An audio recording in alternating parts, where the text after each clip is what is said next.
Oke, kita mulai ya kuliah pada siang hari ini ya. Assalamualaikum warahmatullahi wabarakatuh. Selamat siang semuanya. Alhamdulillah hari ini kita bertemu kembali pada kuliah manajemen laboratorium kimia ya. Dan hari ini merupakan pertemuan ke-7 ya.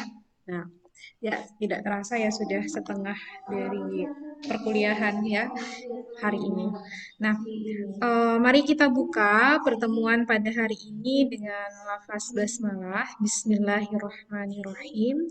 Kemudian kita lanjutkan dengan membaca suratul Fatihah. A'udzubillahiminasyaitonirrajim. Bismillahirrahmanirrahim. Alhamdulillahirrabbilalamin. Ar-Rahmanirrahim. Malik yaumiddin. Iyyaka na'budu wa iyyaka nasta'in. Ihdinas siratal mustaqim. Siratal ladzina an'amta 'alaihim ghairil maghdubi 'alaihim waladdallin. Baik. Nah, setelah kita minggu lalu membahas bagaimana cara penanganan dan penyimpanan bahan kimia, pada pertemuan hari ini kita akan membahas bagaimana perawatan dari perawatan dari peralatan yang ada di laboratorium kimia ya. Di sini saya akan menyampaikan terlebih dahulu komentarnya. Nanti ada tugas di akhir perkuliahan ya. Saya share screen ya.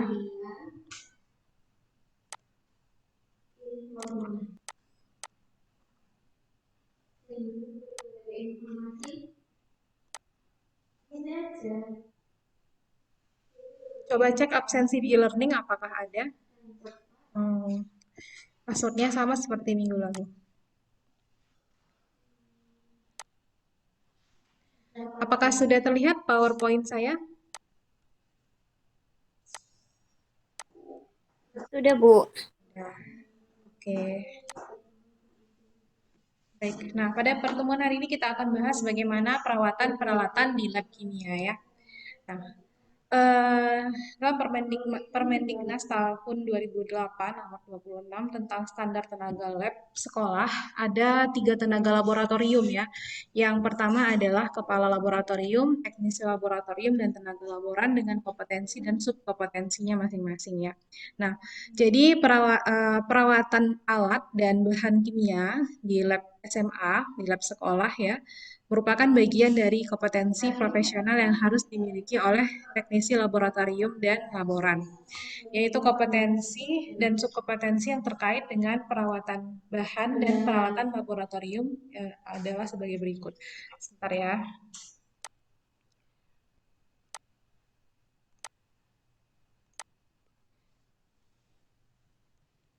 Nah, apa saja kompetensinya? Yang pertama adalah kompetensi dari profesional teknisi laboratorium.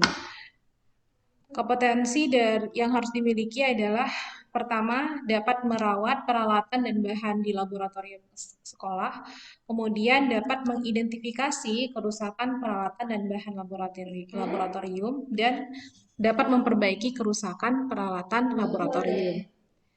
Sedangkan kompetensi dari profesional laboran yang pertama adalah mengelola bahan dan peralatan laboratorium sekolah, serta mengidentifikasi kerusakan bahan peralatan fasilitas laboratorium. Nah, ini bisa jadi ke depan kalau misalnya kalian sudah memasuki dunia kerja, kemudian kalian diberi tanggung jawab oleh sekolah, misalnya menjadi seorang teknisi atau seorang laboran, kalian harus memiliki kompetensi yang ini tadi. Mampu merawat peralatan lab, kemudian mampu mengidentifikasi kerusakannya, serta bisa memperbaiki kerusakan peralatan tersebut. Nah, kondisi sekarang memang di beberapa sekolah ya sudah mempunyai pengelola laboratorium. Namun untuk teknisi dan laboran ini masih sedikit ya sekolah yang memiliki tenaga laboran dan tenaga teknisi khusus. Nah, dengan demikian yang teknisi masih agak jarang ya. Jadi tanggung jawab untuk memperbaiki peralatan lab dan bahan yang mungkin ada terjadi masalah itu harus dikuasai juga oleh seorang laboran ya. Bagaimana yang kita bahas dulu pada pertemuan awal dalam manajemen laboratorium ada koordinator atau pengelola laboratorium yang tugasnya mengkoordinir kegiatan laboratorium. Nah, sedangkan untuk guru kimia biasanya sebagai pengelola di lab itu secara langsung ya. Nah, jadi laboran adalah tenaga kependidikan yang tugasnya membantu guru dalam mempersiapkan, melaksanakan, dan mengelola kegiatan praktikum atau peragaan dalam proses pembelajaran. Oleh karena itu, tenaga laboran harus memiliki kompetensi yang berkualitas dalam mengelola laboratorium, khususnya dalam hal merawat dan memelihara alat dan bahan kimia, juga mampu merawat laboratorium SMA. Nah, jadi di dalam pengelolaan laboratorium tugasnya kan sudah ada masing-masing, ada koordinator atau pengelola laboratorium ya dari kepala sekolah, kemudian koordinator untuk di labnya ada guru kimia. Nah, guru kan juga memiliki tugas mengajar ya. Jadi dalam pelaksanaan pembelajaran di lab juga diperlukan laboran dan juga sebenarnya diperlukan teknisi, tapi teknisi ini masih jarang ya ada teknisi. Jadi kemampuan dalam memperbaiki ya atau mengatasi permasalahan di lab itu harus dimiliki juga oleh seorang laboran ya. Nah, berkaitan juga dengan manajemen di lab, koordinator atau pengelola labor dan laboran juga hendaknya memiliki program ya. Program apa? Yaitu program secara periodik perawatan alat-alat dan bahan kimia tertentu yang bisa dilaksanakan secara rutin setiap hari atau per bulan tergantung dari jenis alat-alat labnya. Nah,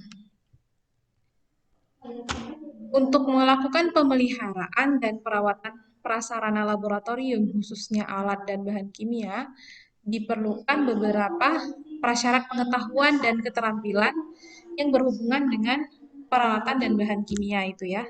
Nah, makanya kita belajar pada hari ini untuk mengetahui bagaimana cara perawatan-perawatan di lab kimia. Nah, jadi diharapkan nanti pada pertemuan hari ini kalian akan mengetahui bagaimana cara memelihara laboratorium, kemudian memahami cara penyimpanan alat dan bahan kimia. Yang bahan kimia sudah kita bahas di pertemuan sebelumnya ya. Kemudian dapat mengidentifikasi kerusakan alat di lab kimia, memahami teknik perawatannya, serta dapat membuat larutan pencuci alat dari bahan kaca atau gelas ya.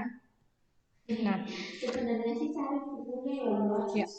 Dalam Permendiknas tahun 2007 nomor 24 disebutkan bahwa komponen fasilitas lab kimia di SMA itu meliputi yang pertama ada bangunan atau ruang laboratorium, kemudian perabotan, peralatan pendidikan, alat dan bahan percobaan, media pendidikan, bahan habis pakai, dan perlengkapan pendukung lainnya. Nah, dan ini adalah 7 komponen utama fasilitas yang terdapat pada laboratorium kimia. Nah, pemanfaatan dan pengelolaan laboratorium kimia sebagai fasilitas sekolah harus memperhatikan faktor kondisi dan mutu fasilitas. Karena kedua faktor tersebut dapat berpengaruh secara langsung terhadap proses pendidikan agar laboratorium dan prasarana lainnya dapat digunakan dengan aman dan nyaman. Diperlukan perawatan dan pemeliharaan secara rutin ya. Nah, jadi 7 komponen ini agar awet ya dapat digunakan dengan jangka waktu yang lama, maka diperlukan perawatan tentunya. Dan ini dilakukan oleh siapa? Dilakukan oleh pengelola laboratorium, terutama dilakukan oleh laboran dan teknisi ya. Nah, yang pertama yang akan kita bahas bagaimana merawat laboratorium. Nah, ini dari sisi ruangannya ya atau gedungnya. Nah, kebersihan laboratorium ini merupakan hal penting untuk mendukung pembelajaran kimia di lab. Ya, beberapa hal yang perlu diperhatikan dalam mengelola kebersihan adalah yang pertama, ya tentunya kalau kita sudah punya gedung, sudah punya ruangan, ya harus secara rutin dibersihkan. Kalau tidak dibersihkan maka akan menumpuk debu, kotoran ya, dan akan membuat suasana pembelajaran kimia di lab menjadi tidak menyenangkan ya. Jadi secara umum ruang laboratorium itu harus dibersihkan secara rutin ya, terutama kebersihan lantai, meja praktikum, kemudian lemari asam, ruang timbang, serta ruangan lainnya. Demikian juga untuk wastafel. Nah, itu juga perlu sering dibersihkan ya, agar tidak ada limbah atau sisa dari pelaksanaan lab yang berada di wastafel ya. Nah, kemudian juga yang harus sering dibersihkan itu meja praktikum. Karena seringkali setiap praktikum mungkin terjadi tumpahan zat yang tidak diketahui oleh praktikan selanjutnya ini apa ya kalau misalnya tidak dibersihkan.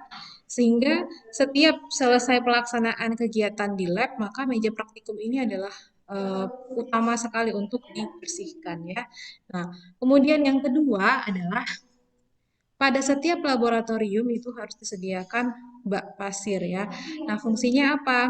Nah, kalau misalnya di lab sekolah tersebut belum punya pengelolaan limbah ya, maka bak pasir ini dapat berfungsi sebagai tempat pembuangan sementara bahan-bahan kimia hasil atau sisa dari praktikum.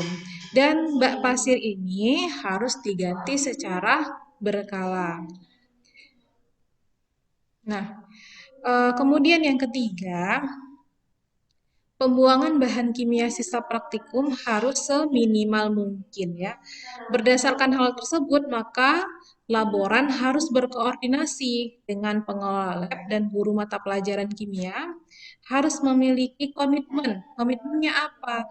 Merancang praktikum dengan bahan kimia yang seminimal mungkin sehingga akan mengurangi polusi dan dapat menjaga lingkungan. Nah, kalau dalam pembelajaran praktikum itu dikenal dengan istilah micro scale chemistry atau small scale chemistry. Tujuannya apa?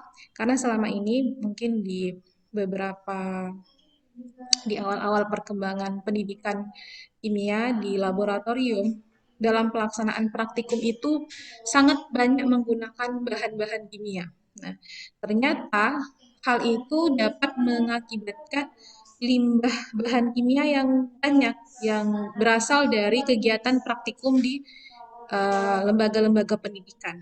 Nah, sekarang untuk mendukung agar lingkungan kita lebih baik, mendukung juga green chemistry, maka penggunaan bahan kimia untuk kegiatan pendidikan harus kita rancang menggunakan bahan kimia yang seminimal mungkin. Makanya ada pendekatan namanya small scale chemistry atau micro scale chemistry, di mana tujuannya adalah pengurangan penggunaan bahan kimia sehingga limbah yang dihasilkan juga sedikit ya. Nah, kemudian yang keempat yang perlu diperhatikan, selain ada bak pasir untuk penampungan limbah atau zat sisa, tetap harus juga disediakan tempat sampah. Tujuannya ya untuk menampung sisa sampah yang bukan merupakan bahan kimia ya, seperti kertas, tisu, dan lainnya. Nah, tempat sampah harus disediakan lebih dari satu buah dan diletakkan pada tempat yang tidak menghalangi lalu lintas keluar masuk laboratorium. Kemudian yang kelima, harus memiliki fasilitas alat-alat kebersihan umum seperti sapu, alat pembersih lantai, alat untuk pembersih debu, kain lap, kain pel, selokan sampah, dan lainnya. Dan minimal itu satu set pada setiap laboratorium atau ruang di laboratorium ya. Jadi dan tidak digunakan bersamaan dengan alat fasilitas kebersihan di gedung-gedung yang lain atau ruang-ruang yang lain. Jadi khusus untuk di lab punya alat pembersihnya sendiri ya. Nah, kemudian kebersihan laboratorium juga dipengaruhi oleh ventilasi dan pencahayaan. Oleh karena itu, seharusnya dijaga agar lab memiliki pencahayaan dan sirkulasi udara yang baik ya. Tidak mengakibatkan lab itu lembab dan berjamur. Akibat apa? Karena kurang pencahayaan dan sirkulasi udara ya. Nah, kemudian yang ketujuh yang perlu diperhatikan adalah kebersihan laboratorium itu merupakan tanggung jawab bersama ya, bukan hanya tanggung jawab pengelola ya. Jadi kita harus membiasakan kepada para siswa dan praktikan itu untuk membersihkan meja kerjanya sendiri dan mengembalikan alat dalam keadaan bersih ya. Nah, pembiasaan ini harus dimulai sejak peserta didik itu memasuki laboratorium dan ingatkan secara terus-menerus, continue pada setiap pembelajaran. Dan harus dimasukkan juga dalam tata tertib di laboratorium. Jadi kebersihan ini memang harus selalu diingatkan. Tidak bisa hanya dikatakan pada saat pertemuan pertama misalnya ya, bahwa meja harus dibersihkan, kemudian alat yang digunakan harus dibersihkan juga dan diletakkan pada tempatnya. Nah, itu harus secara terus-menerus untuk menjadi pembiasaan ya. Nah, kemudian yang selanjutnya adalah melatih meminimalkan pembuangan sisa bahan atau hasil praktikum dan mencegah polusi di sekolah. Nah, ini sepertinya sama dengan yang tadi ya. Ada juga beberapa hal yang penting yang harus diperhatikan dan ditanamkan kepada peserta didik ya dalam menjaga kebersihan di lab. Yang pertama adalah setiap siswa harus menjaga tempat kerja dan meja laboratorium dan sekitarnya bersih dan bebas dari barang-barang yang tidak diperlukan untuk eksperimen. Ya. Kemudian buatlah area tempat kerja dan sekitarnya tetap bersih, rapi selama praktikum berlangsung sampai akhir praktikum. Kemudian jangan menutup saluran wastafel atau sink dengan sisa praktikum atau kotoran. Kemudian jangan melakukan aktivitas yang menghalangi jalan keluar atau peralatan yang berfungsi untuk keadaan gawat darurat. Kemudian perhatikan semua alat yang digunakan sebelum memulai praktikum. Bila ada kerusakan, misalnya retak, patah, atau lainnya, laporkan kepada petugas dan jangan menggunakan peralatan yang rusak untuk praktikum. Nah, kemudian jangan membuang atau menunggu sisa zat kimia ke dalam wastafel atau tempat sampah. Dan tempatkan bahan-bahan kimia sisa pada tabung khusus sesuai dengan label yang telah diberikan dan jangan mencampur buangan zat-zat kimia secara sembarangan. Nah, kemudian buanglah barang-barang yang sudah dipakai seperti uh, yang sudah tidak terpakai ya seperti pecahan kaca, sarung tangan, kertas tisu, dan alat-alat tajam segera pada wadah kontainer yang telah disediakan sesuai dengan label yang telah diberikan ya. Oke. Nah, ini adalah contoh perawatan dari salah satu alat di laboratorium kimia yaitu lemari asam ya.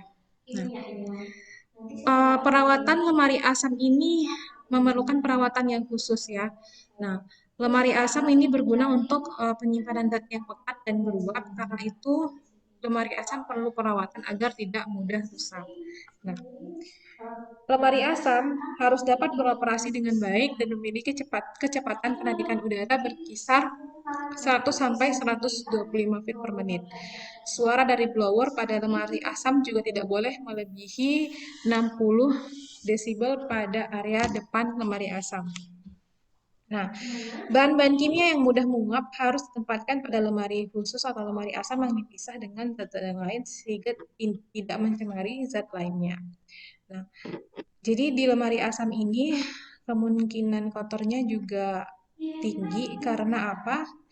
Karena uap zat yang berasal dari uap zat ya dari zat yang disimpan di lemari asam sehingga dinding dalam lemari asam menjadi cepat kusam. Nah, lapisan yang membuat lemari asam ini kotor ya, maka harus segera dibersihkan dengan lap basah atau lap yang dibasahi air, kemudian diberi sedikit amonia. Bagian kaca lemari dibersihkan dengan lap basah atau koran basah lalu dikeringkan dengan kertas koran kering. Jadi lemari asam ini eh, harus sering-sering dibersihkan ya, karena selain untuk penyimpanan zat-zat yang khusus juga untuk tempat mereaksikan eh, bahan-bahan kimia yang biasanya gampang menghasilkan uap sehingga perlu dibersihkan ya. Nah, kita lanjut eh, membahas bagaimana penyimpanan peralatan praktikum di laboratorium kimia SMK. Nah, yang pertama prinsip-prinsip penyimpanan peralatan praktikum kimia. Nah, alat-alat itu harus disimpan berdasarkan kelompok alat. Misalnya berdasarkan jenis bahannya. Ada kelompok alat yang berasal dari peralatan gelas, logam, kayu, karet, aktor, dan porselen aktor. Nah, kemudian alat-alat disimpan berdasarkan frekuensi penggunaannya. Apakah peralatan tersebut sering digunakan atau jarang digunakan? Alat yang intensitas penggunaannya tinggi dipisahkan agar mudah dalam tahap persiapan ya. Jadi kalau alat tersebut memang intensitas penggunaannya sering, maka lebih baik alat tersebut dipisahkan dengan alat-alat yang jarang digunakan ya.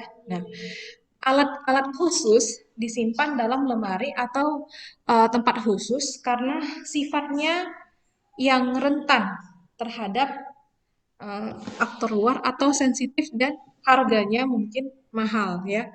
Nah, itu adalah tiga prinsip dalam penyimpanan peralatan praktikum.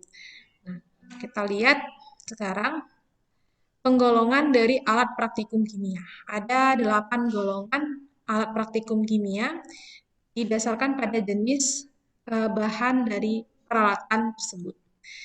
Nah, untuk memudahkan perawatan dan pemeliharaan alat praktikum, maka perlu penyimpanan alat-alat tersebut berdasarkan bahan dasar dari alat-alat tersebut.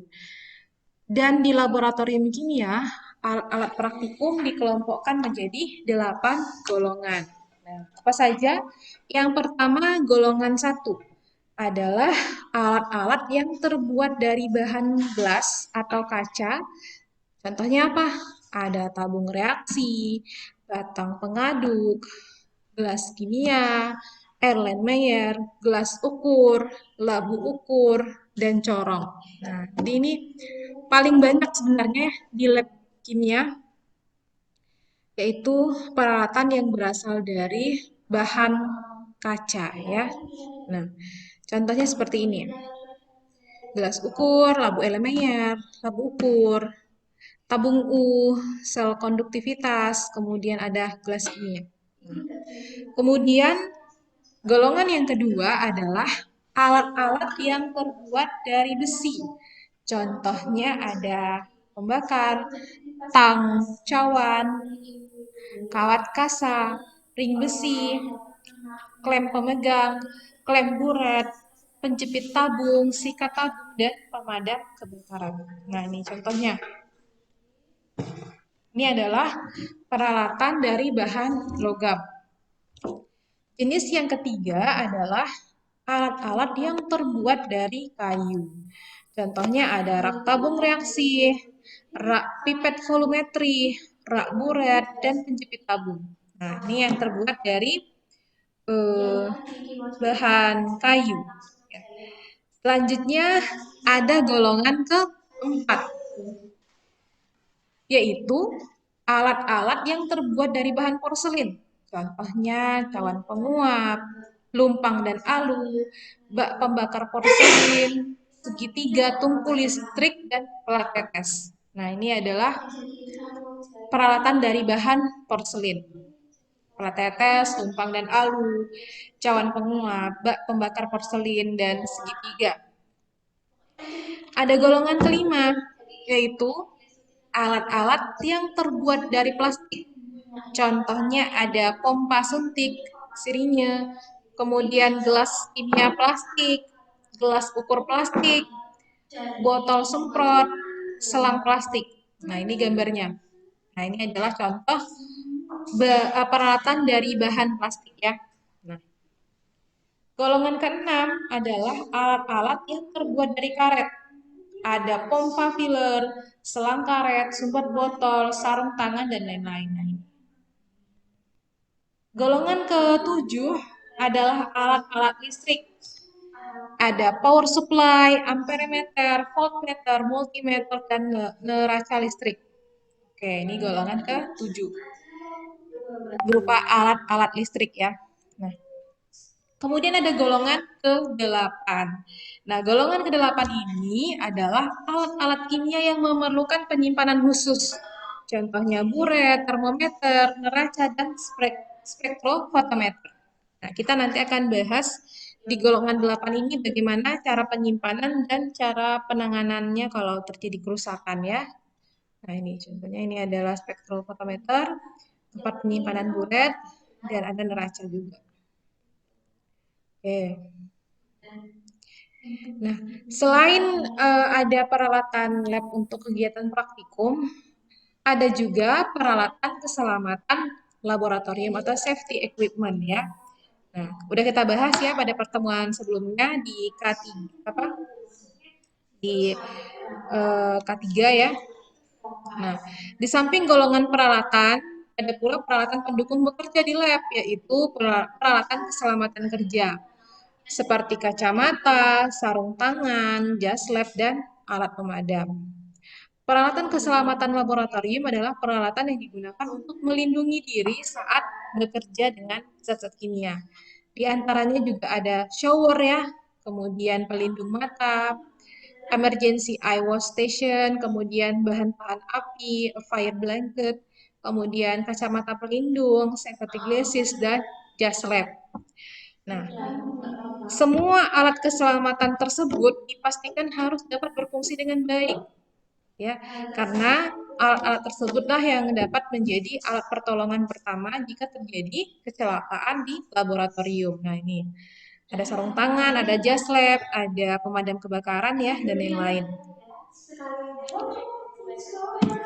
Selanjutnya, setelah tadi kita mengetahui jenis-jenis dari peralatan laboratorium kimia, ada 8 golongan, kita harus bisa mengidentifikasi jika terjadi kerusakan pada peralatan praktikum kimia tersebut ya. Nah, sebagai tenaga laboran ataupun teknisi nanti, kita dituntut untuk memiliki kompetensi dalam mengidentifikasi kerusakan alat. Untuk mendukung kemampuan tersebut, laboran harus mengetahui atau mempunyai pengetahuan tentang karakteristik alat kimia dan sumber penyebab kerusakan alat. Nah, kenapa ini perlu kita diketahui? Untuk menghindari kecelakaan kerja di lab dan meningkatkan kualitas pembelajaran di laboratorium ya. Nah, yang pertama kita harus tahu sumber penyebab kerusakan alat-alat praktikum di laboratorium kimia SMA. Nah, peralatan kimia dapat rusak walaupun tidak digunakan. Walaupun hanya disimpan, bisa jadi alat tersebut rusak. Nah, faktor-faktor yang menyebabkan kerusakan pada alat tersebut apa saja? Nah, yang pertama bisa terjadi karena perubahan temperatur atau suhu ya. Nah, beberapa jenis alat kimia peka terhadap perubahan temperatur. Temperatur yang tinggi dapat menyebabkan alat-alat memuai. Tetapi kadang-kadang pemuaian tidak teratur sehingga bentuk alat akan berubah dan menyebabkan fungsinya juga bisa berubah. Jadi temperatur ruangan yang cukup tinggi dapat memicu juga oksidasi, juga dapat merusak cat, merusak alat-alat elektronika karena komponen elektronika mempunyai batas kerja normal pada rentang temperatur tertentu. Keadaan temperatur yang terlalu rendah juga mengakibatkan akibat yang sama. Misalnya alat-alat ukur seperti gelas ukur, buret, pipet. Nah, alat-alat tersebut tidak boleh dipanaskan ya. Nah, selain pengaruh dari temperatur, ada pengaruh lain yaitu kelembaban udara. Udara mengandung oksigen dan air. Jadi kalau kondisi udara yang lembab ini dapat membuat alat-alat kimia dari logam, ya, seperti yang dari besi bisa menjadi berkarat ya, kalau udara di laboratorium tersebut lembab. Barang-barang yang terbuat dari logam seperti seng, tembaga, kuningan, dan lain-lain juga bisa menjadi kusam karena terjadi oksidasi ya. Nah, oleh sebab itu, karena udara mengandung oksigen dan uap air, maka penyimpanan alat yang berasal dari bahan logam harus dihindarkan dari kontak dengan udara yang lembab ya. Nah, jadi harus disimpan di tempat yang kering.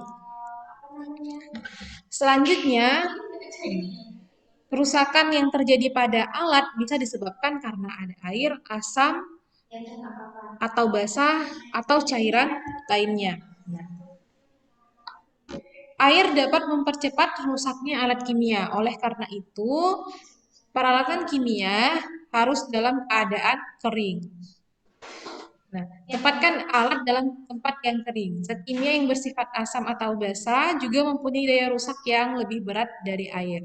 Jadi, hindarkan alat-alat kimia dari sentuhan cairan asam dan basah. Nah, misalnya apabila terjadi, kalau kita misalnya menyimpan bahan ya, menyimpan bahan tapi tidak ditutup rapat, maka bisa jadi bahan misalnya ini adalah uap asam klorida ya, dengan uap amonia itu akan menghasilkan uap amonium klorida yang dapat merusak peralatan dari logam. Nah, jadi eh, ini yang harus diperhatikan juga dalam penyimpanan bahan. Kalau misalnya penyimpanan bahannya tidak bagus ya, dan diletakkan bahan-bahan yang mudah bereaksi berdekatan, maka akan menghasilkan suatu zat yang dapat merusak peralatan di laboratorium ya. Nah, selanjutnya bisa dipengaruhi oleh debu dan kotoran. Ya, nah ini debu dan kotoran nggak hanya di lab ya, di rumah kita juga ada. Nah, caranya ya harus sering dibersihkan. Ya, debu dan kotoran juga merupakan penyebab rusaknya alat. Nah, suatu alat yang secara terus-menerus terkena debu dan jarang dibersihkan akan mudah rusak. Contohnya neraca. Nah, pada umumnya di sekolah neraca ini tidak disimpan di lemari, tapi hanya diletakkan di ruang persiapan dan dekat dengan berbagai macam bahan zat-zat kimia. Nah, hal ini bisa menyebabkan neraca tersebut berdebu dan bernoda.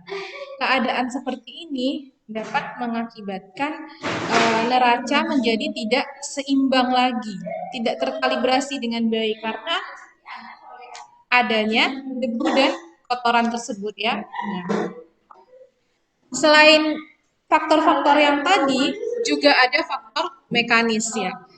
Alat-alat di lab itu banyak yang terbuat dari bahan dasar kaca. Oleh karena itu, nah, karena banyak terbuat dari bahan kaca, maka hindarkan dari benturan-benturan atau gerakan mekanis lainnya, seperti tekanan atau tempaan pada saat pencucian. Nah, jadi bisa jadi nih Kak, saat kita lagi nyuci peralatan kimia yang terbuat dari kaca, kita tempatkan di tempat yang sempit gitu kan, jadi saling tertumpuk, kemudian waktu kita nyuci kita terlalu keras ya, karena jadi kita terlalu tekan, nah bisa jadi alat-alat tersebut yang terbuat dari kaca pecah ya kan, nah itu yang disebabkan faktor mekanis ya. Nah, kemudian faktor lainnya adalah cara penyimpanan alat-alat tersebut. Cara penyimpanan yang kurang tepat dan salah akan menyebabkan peralatan kimia mudah rusak. Nah, ini adalah contoh penyimpanan neraca yang baik yang ada di gambar ya. Nah, jadi di sini neraca disimpan di lemari sehingga tidak mudah berdebu, posisinya datar dan disusun dengan rapi. Ya. Nah, selain itu ada faktor usia, ya, lifetime. Usia peralatan lab menjadi sumber kerusakan. Semakin lama usianya, semakin tua, maka potensi rusaknya juga semakin tinggi. Kemudian desain alat dan bahan dasar dari alat itu sendiri.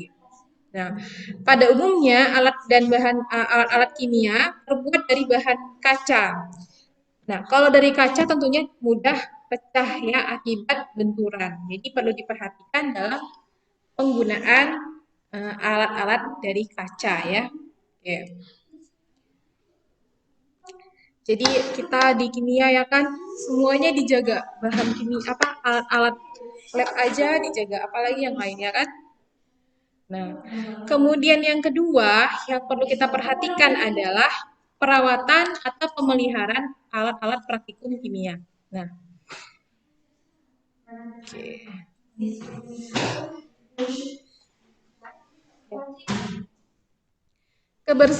Keberhasilan suatu percobaan kimia tergantung pada ketelitian bekerja dan penggunaan alat-alat yang bersih.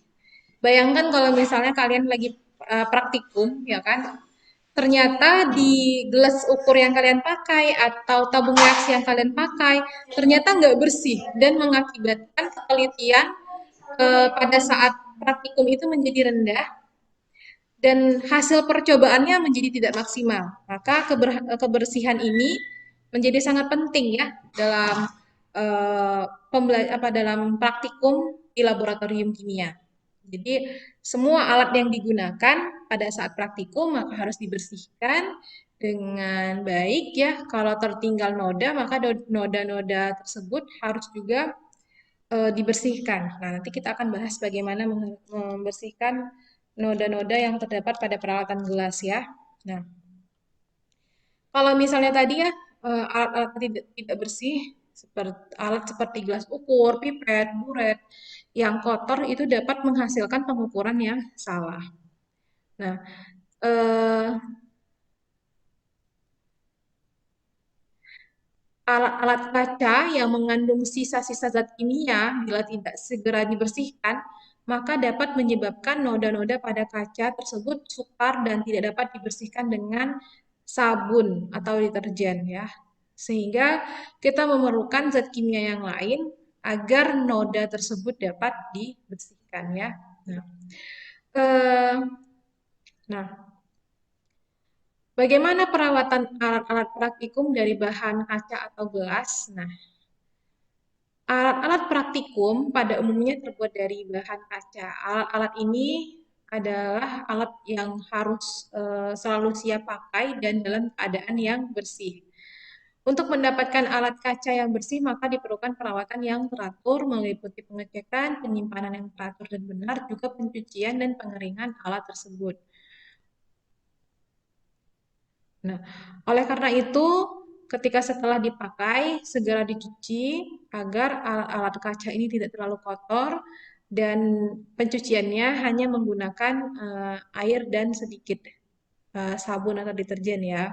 Nah, pada waktu pencucian alat-alat gelas, gunakan sarung tangan dan sikat tabung. Jadi, kadang-kadang kita waktu nyuci ya kan karena ini nyuci kok pakai sabun. Kita lupa untuk menggunakan sarung tangan. Padahal di dalam peralatan tersebut tentunya masih ada bahan-bahan kimia yang tertinggal ya. Nah, jadi pada saat kita mencuci, kita juga harus menggunakan sarung tangan ya. Nah, setelah dicuci, maka kita keringkan dan disimpan rak yang telah disiapkan. Alat-alat kaca yang terkontaminasi dengan noda-noda tertentu yang susah dibersihkan dengan air atau sabun atau deterjen, maka kita dapat mencucinya dengan larutan pencuci tertentu. Larutan yang biasa digunakan untuk pencucian itu adalah larutan kalium bikromat dan larutan kalium permanganat ya. Nah, larutan ini efektif untuk mencuci noda lemak yang melekat pada alat kaca.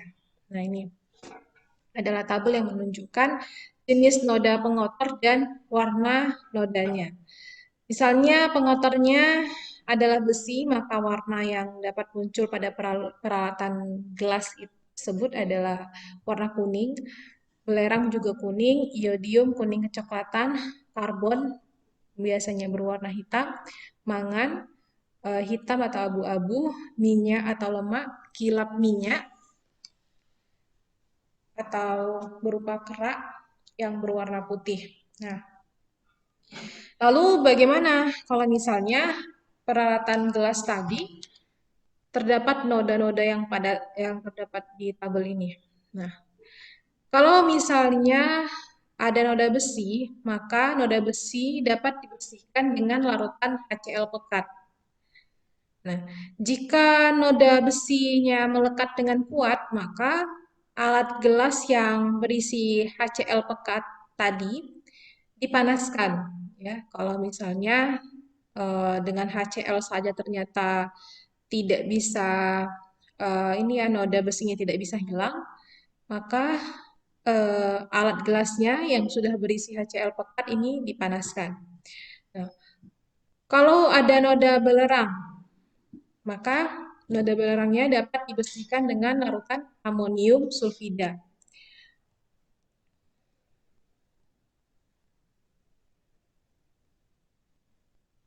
Kalau noda iodium itu dapat dibersihkan dengan larutan natrium tiosulfat, noda karbon. Nah, ini biasanya sering ya kalau di praktikum eh, biokimia biasanya ini ya. Nah, noda karbon ini umumnya sukar dihilangkan karena meninggalkan noda berwarna hitam ya pada alat-alat gelas.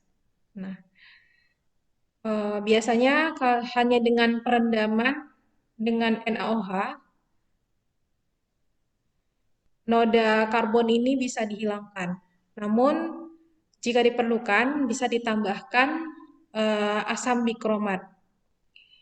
Jika noda karbonnya cukup kuat ya, susah dihilangkan hanya walau dengan perendaman NaOH dan asam bikromat, maka eh, peralatan gelas tadi dipanaskan dengan api kecil yang di dalamnya terdapat tadi NaOH dan asam bikromat. Bisa juga dicampur eh, 2 bagian trinatrium fosfat dalam 1 liter air. 2 bagian trinatrium fosfat dengan 1 bagian natrium oleat dalam 1 liter air. Nah, atau cara yang lain adalah dengan larutan Vehling A dicampur dengan Vehling B kemudian dipanaskan ya. Ini untuk menghilangkan noda karbon. Nah, lalu kalau ada noda mangan dapat dihilangkan dengan larutan asam oksalat atau asam sitrat. Nah, minyak dan lemak juga dapat dihilangkan. Kalau minyak dan lemak biasanya dengan sabun aja sudah bisa ya, tapi kalau memang minyak dan lemaknya ini cukup kuat menempel pada peralatan gelas, maka kita bisa mencucinya dengan air dengan larutan deterjen yang hangat, dengan air hangat ya. Nah, setelah pencucian, alat gelas kemudian dibilas dengan air bersih dan terakhir dibilas dengan air suling. Jika lemak yang melekat pada peralatan gelas sukar dibersihkan, maka kita dapat membersihkannya dengan menggunakan pelarut hidrokarbon seperti alkohol atau aseton, kemudian dibersihkan dengan larutan kalium karbonat dalam asam. Nah, pelarut lainnya yang dapat digunakan adalah 5 gram Na per borat dalam 100 ml 10% larutan. Sebentar ya, kayaknya ini.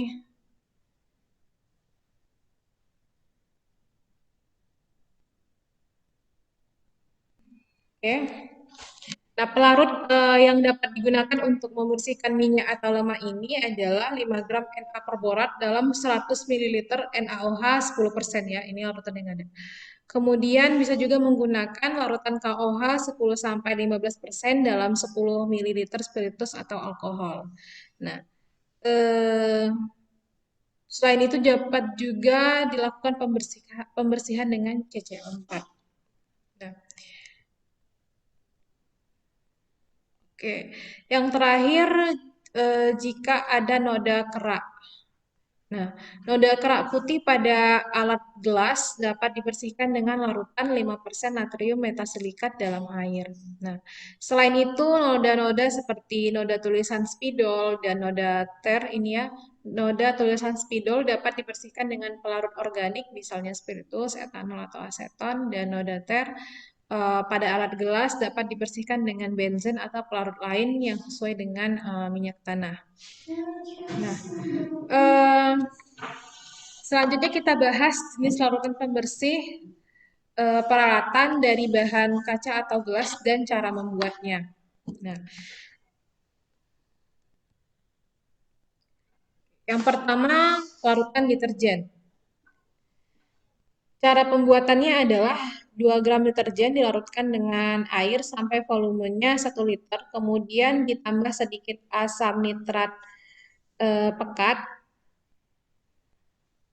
Ketika akan digunakan, 20 ml larutan ini diencerkan dulu dengan air sampai menjadi 1 liter. Nah, ini untuk larutan deterjen ya. Jadi, deterjennya dapat ditambah dengan sedikit asam nitrat pekat ya. Oke, jadi untuk 1 liter itu diperlukan 20 gram deterjen, ditambah sedikit asam nitrat pekat, kemudian nanti 20 ml dari yang sudah dibuat tadi dapat diencerkan lagi sampai menjadi 1 liter ya. Nah, kemudian natrium atau kalium tikromat dalam asam sulfat. Nah, cara pembuatannya adalah 10 gram natrium tikromat dilarutkan dalam 15 ml air. Kemudian secara berhati-hati karena reaksi pelarutan merupakan reaksi yang eksotermis, tambahkan asam sulfat H2SO4 pekat sehingga volumenya 100 ml. Nah, kemudian larutan pembersih lain adalah kalium permanganat. Cara pembuatannya 10 gram kalium permanganat dilarutkan dalam 1 liter air ditambah dengan kemudian dilakukan pemanasan. Larutan ini dibasahkan dengan menambahkan natrium karbonat 1 molar sebelum digunakan. Lemak yang melekat pada kaca mudah dihilangkan dengan larutan ini, yaitu dengan merendam alat yang kotor dalam larutan selama 1 malam. Nah, ini untuk larutan pembersih. Jika ada lemak ya yang menempel pada bahan kaca. Selanjutnya kita akan bahas alat-alat praktikum yang memerlukan perawatan khusus. Yang pertama adalah alat-alat volumetri. Nah, alat-alat volumetri ini harus benar-benar bersih ya karena tujuannya untuk pengukuran dan harus bebas dari semua lemak.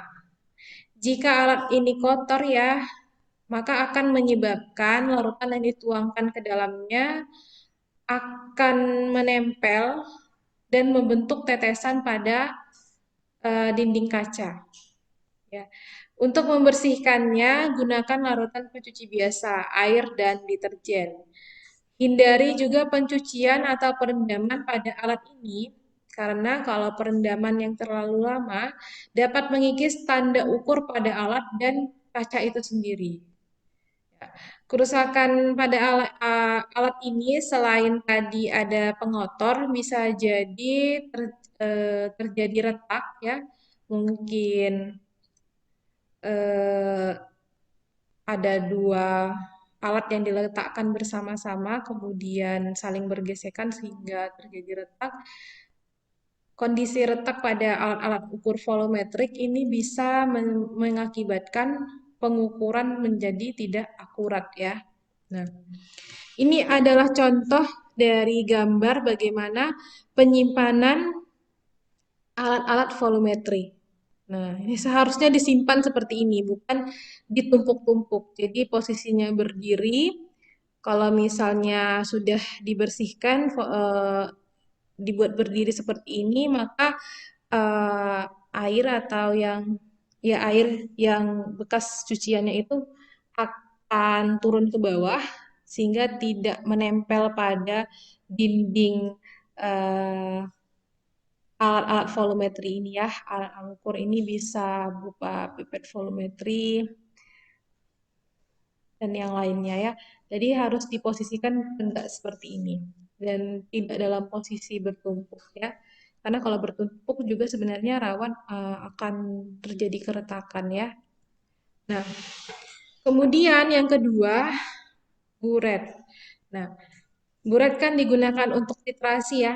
Nah, pada umumnya kalau di sekolah-sekolah ini ukuran buretnya berkapasitas 25 mili atau yang 50 mili. Nah, ini adalah gambar buret.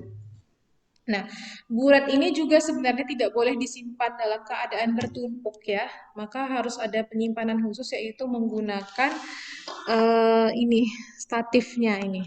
Nah, biasanya kerusakan yang terjadi pada buret itu adalah bagian ujung ya. Pada buret ini mengalami keretakan. Bisa jadi pada saat pencucian ya kena bagian di meja praktikum sehingga terjadi retak ya. Nah,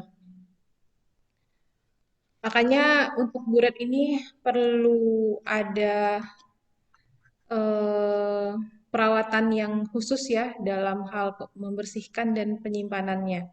Nah, masalah yang terjadi pada buret selain tadi eh, patah atau retak pada bagian ujung, bisa jadi terjadi penyumbatan. Nah, tersumbat. Mungkin pada saat pencucian ada zat yang lain atau benda yang masuk ke dalam buret sehingga tidak bisa dikeluarkan dan mengakibatkan eh, terjadi penyumbatan ya pada bagian kerannya itu. Nah, atau biasanya kerannya macet, tidak berputar dengan baik, atau bisa juga patah ya pada bagian kerannya. Kemudian ya ujungnya tadi bisa retak atau patah. Kemudian batang buret kotor seperti berlemak atau berdebu yang bercampur dengan uap tertentu. Nah, ini bisa juga. Jadi pada bagian dalam buretnya karena ada seperti berlemak begitu, sehingga nanti ketika diisi suatu larutan, nah bisa jadi akan mempengaruhi pengukuran ya. Nah, pemecahan dari permasalahan yang tadi bisa diselesaikan dengan cara yang pertama, bila buret patah pada bagian tengah atau sumbing pada bagian atasnya, maka tidak dapat lagi diperbaiki. Ya, oleh karena itu, ketika ada pemasangan buret pada klem dan pada saat pencucian itu harus berhati-hati ya. Nah, pada waktu titrasi, klem atau penjepit buret yang digunakan hendaknya dipilih yang bagian rahangnya berlapis karet atau gabus. Nah, jadi ketika pemasangan buret pada statif ya atau dan klemnya, maka pilihlah bagian yang berlapis karet. Kalau misalnya tidak ada lapis karetnya, bisa dilapisi dengan tisu ya. Kalau karetnya udah lepas gitu ya. Karena apa? Kalau misalnya buretnya langsung kena ke besi dari statif dan klemnya ini, bisa jadi buretnya retak ya atau patah karena tekanan yang terlalu besar ke dinding kaca buret ini. Nah, jika bagian yang patah ada di skala buret, bagian ini dapat dipotong dengan menggunakan alat pemotong kaca atau dipotong dengan cara mengikir bagian yang patah kemudian dipanaskan. Ya, jadi kalau bagian skalanya yang rusak masih bisa ya dipakai walaupun tidak berarti tidak full ya skala yang sampai atasnya. Bagian yang sudah patah ya dibuang kemudian dipotong sehingga tidak bergerigi gitu ya. Nah, kalau misalnya yang patah adalah bagian eh, tengah atau pada bagian atas, artinya pada bagian di dekat kerannya itu ya, dekat keluarnya zat. maka itu nggak bisa digunakan lagi karena jadinya tidak akurat ya. Nah,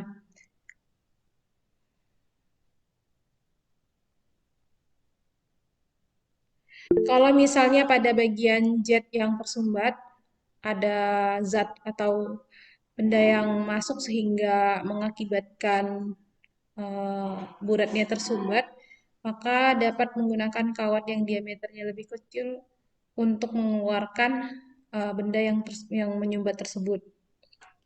Nah, kalau misalnya keran buret atau stopcocknya patah, itu tidak bisa diperbaiki ya. Kalau misalnya keran buretnya patah, maka harus diganti yang baru. Nah, untuk menghindari agar keran buret ini tetap bagus ya, tidak macet dan bisa patah, maka setelah dibersihkan, hendaknya keran diolesi dengan vaselin. Nah, kemudian untuk menghindari kotoran pada buret, dapat dilakukan pencucian baik dengan metode pencucian biasa maupun khusus. Agar buret selalu bersih, setelah digunakan harus dibersihkan, dikeringkan, dan disimpan dengan cara yang benar di tempatnya. Oke. Kemudian alat yang ketiga adalah neraca. Nah, neraca yang umum ada di sekolah adalah neraca Ohaus ya. Nah, ini adalah gambar neraca Ohaus 311 gram. Nah, masalah yang sering ditemukan pada neraca Ohaus ini adalah neracanya tidak seimbang, kemudian piring neracanya kotor akibat terkontaminasi dengan zat atau terkena tumpahan zat. Nah, bagaimana cara mengatasinya? Nah, apabila neraca tidak seimbang, untuk menyeimbangkannya dapat dilakukan dengan cara memutar-mutar skrup sampai penunjuk pas pada garis keseimbangan. Ya ini, gambarnya gambar 216 ya. Jadi kita putar skrup yang ada pada neraca sehingga mencapai garis keseimbangan ya. Kemudian mengurangi atau menambah peluru yang ada di bagian bawah piring. Nah, ini kalau bagaimana cara untuk neraca yang tidak seimbang. Selanjutnya termometer. Nah, termometer ini juga sering dipakai di sekolah ya. Ada termometer umum yang berisi skala atau alkohol, kemudian ada termometer klinis untuk mengukur suhu badan, termometer dinding, dan termometer maksimum minimum. Masing-masing termometer tersebut memiliki skala yang berbeda. Ya, misalnya ada dari skala 50 sampai 50 derajat Celcius, ada skala 5 sampai 105 derajat Celcius, ada yang dari skala 5 sampai 360 derajat Celcius. Nah, ini adalah gambar dari termometer raksa. Nah, masalah yang timbul pada termometer ini yang pertama adalah termometernya pecah, kemudian skala termometernya pudar atau terhapus, kemudian cairan dalam termometer terpisah karena patah ya. Nah, cara mengatasinya yang pertama untuk menjaga agar termometer tidak terjatuh saat diambil, maka pada ujung termometer hendaknya diberi benang atau ya ada dikasih benang ya atau tali pada ujung bagian atas termometer ya. Nah, selain itu untuk termometer yang dipakai mengukur suhu cairan, maka tidak boleh digunakan sebagai pengaduk ya. Nah, karena pengaduk ya ada alatnya tersendiri, batang pengaduk ya. Jadi termometer fungsinya untuk mengukur tidak boleh sambil digunakan sebagai pengaduk. Ketika digunakan untuk mengukur suhu cairan, bola termometer juga tidak boleh disentuhkan pada bagian dasar wadah. Nah, bisa jadi nanti karena bersinggungan ya termometer dengan wadah gelasnya atau ya wadah lain, maka akan mengakibatkan keretakan. Nah, termometer juga hendaknya disimpan dalam bungkusnya berupa selubung plastik atau kotak yang terbuat dari kertas ya. Dan simpan termometer secara horizontal di lemari atau laci. Jadi sebenarnya termometer itu satu buah termometer punya tempatnya sendiri, tidak ditumpuk-tumpuk menjadi satu ya sebenarnya. Jika skala atau jika skala pada termometer pudar atau terhapus, untuk memperjelas kembali dapat dilakukan yang pertama pengecatan dengan untuk eh, ini adalah cara yang permanen atau dihitamkan dengan pensil lunak. Ini cara sementara. Jadi kalau skalanya terhapus, dilakukan pengecekan ulang ya, dan cara sementaranya bisa dihitamkan lagi skalanya dengan eh, pensil timbal atau pensil lunak. Nah, jika cairan dalam termometer terpisah atau patah, untuk menyambungkannya kembali dapat dilakukan dengan cara merendam termometer dalam campuran es, air, dan garam. Jika hal ini tidak berhasil, letakkan termometer pada freezer sampai cairan pada termometer tergabung kembali. Apabila dengan cara di atas belum berhasil, panaskan termometer dalam air. Pemanasan dilakukan dalam penanas minyak. Nah, ini kalau misalnya cairan dalam termometernya terpisah ya. Oke. Nah, kemudian desikator. Nah, desikator ini fungsinya untuk mengeringkan zat kimia agar tidak mengandung uap air atau mendinginkan zat yang sudah dipanaskan. Masalah umum dari desikator ini yang pertama, tutup desikatornya sukar dibuka, kemudian zat pengering yang digunakan sudah berwarna jenuh. Nah, kalau tutup desikator susah dibuka, maka desikator ini kalau misalnya sudah bisa dibuka itu harus diolesi dengan vaselin. Fungsinya agar desikator ini tidak merekat ya karena ada vaselin. Kemudian pada saat membuka desikator jangan langsung diangkat tetapi digeser-geser gitu. Nah, jadi desikatornya tidak mudah untuk merekat gitu sehingga susah dibuka, sukar dibuka. Kemudian zat pengering terdapat desikator merupakan silika gel atau CaCl2. Apabila zat ini sudah berwarna atau jenuh oleh uap air, zat ini harus dikeringkan kembali dengan cara dijemur di bawah terik matahari atau dikeringkan dalam oven. Ya. Nah, ini adalah desikator. Nah, selanjutnya untuk pH meter. Ada dua macam pH meter, yaitu pH meter yang memiliki pembacaan skala menggunakan jarum dan ada yang menggunakan layar panel LCD yang dinamakan dengan pH meter digital. Jadi ada yang langsung kelihatan di layar, ada yang menggunakan skala ya, seperti ampere meter gitu. Nah,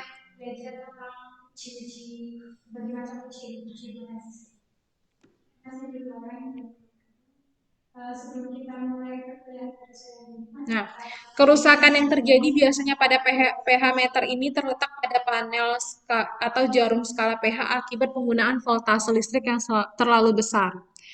Atau juga terjadi pecahnya elektrode gelas yang permukaannya pipih membentur wadah saat pengukuran atau menyenggol benda lain saat penyimpanan. Maka ya ini pH meter digital ini yang perlu diperhatikan adalah voltase listriknya, kemudian ketika penggunaannya harus diperhatikan elektrode gelasnya tidak membentur wadah alat ya. Nah, sehingga tidak mudah rusak seperti itu. Ya, itu tadi eh, lima, lima peralatan lima peralatan lab kimia di SMA ya. Sebenarnya banyak alat-alat yang lain, cuman ini adalah yang paling umum. Ya, kita sudah dapat informasi ya dengan cara perawatan dan penyimpanan alat-alat lab. Ya. Nah, apakah ada pertanyaan? Ada pertanyaan? Belum, Bu. Tidak ada. Belum, Bu.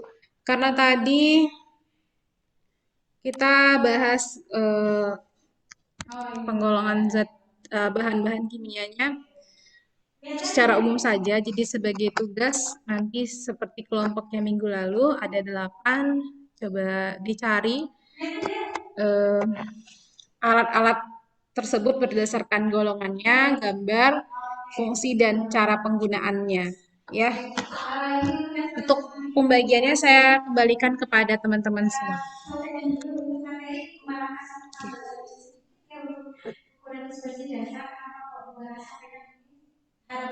Apa ada pertanyaan? Tidak ada?